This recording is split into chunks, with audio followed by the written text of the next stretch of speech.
మధ్యకాలంలో వీడీసీల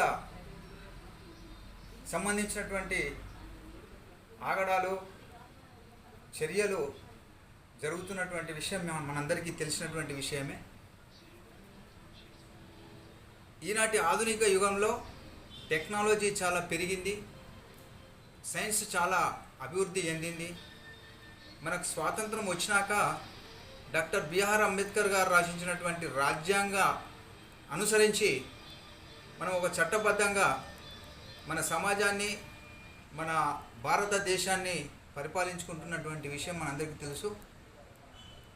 ఈ తరుణంలో రాజ్యాంగ విరుద్ధంగా, ఒక చట్ట వ్యతిరేకంగా ఈనాడు గ్రామాలలో వీడీసీల ఆగడాలు, దుశ్చర్యలు చాలా జరుగుతూ ఉన్నాయి.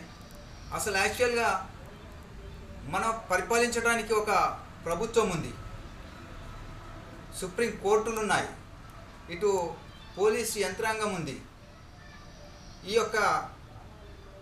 ఈ చట్ట పరిధిలో ఉన్నటువంటి ఈ చేయాల్సినటువంటి పరిస్థితుల్లో దీనిని తన చేతుల్లోకి తీసుకొని ఒక సమాంతరమైనటువంటి ప్రభుత్వాన్ని నడిపిస్తున్నటువంటి పరిస్థితి ఈనాడు గ్రామాలలో వీడీసీల పరిస్థితులు మనం చూస్తూ ఉన్నాం.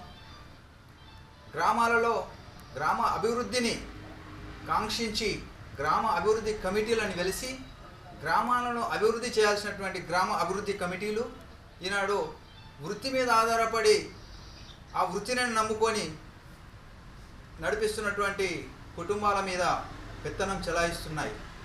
ఈ వీడీసీల ఆ గ్రామంలో ఒక కూల్ డ్రింక్స్ అమ్ముకోవాలన్నా, ఒక బిజినెస్ చేయాలన్నా, ఒక కొట్టు పెట్టుకోవాలన్నా, అమ్ముకోవాలన్నా వీరిని సంప్రదించాలి.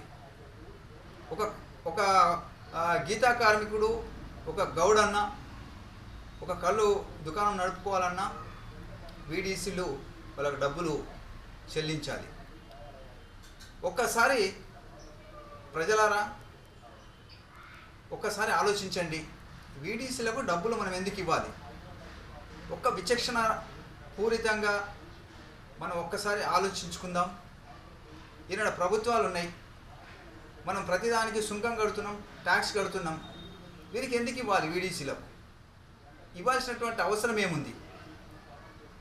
ప్రజలు సామాజికంగా ప్రశ్నించాల్సినటువంటి అవసరం ఉంది, ఆలోచించాల్సినటువంటి అవసరం ఉందని ఈ సందర్భంగా ఒక మానవవాదిగా, ఒక మనిషిగా మీ ముందుకు నేను వచ్చి చెప్తున్నాను.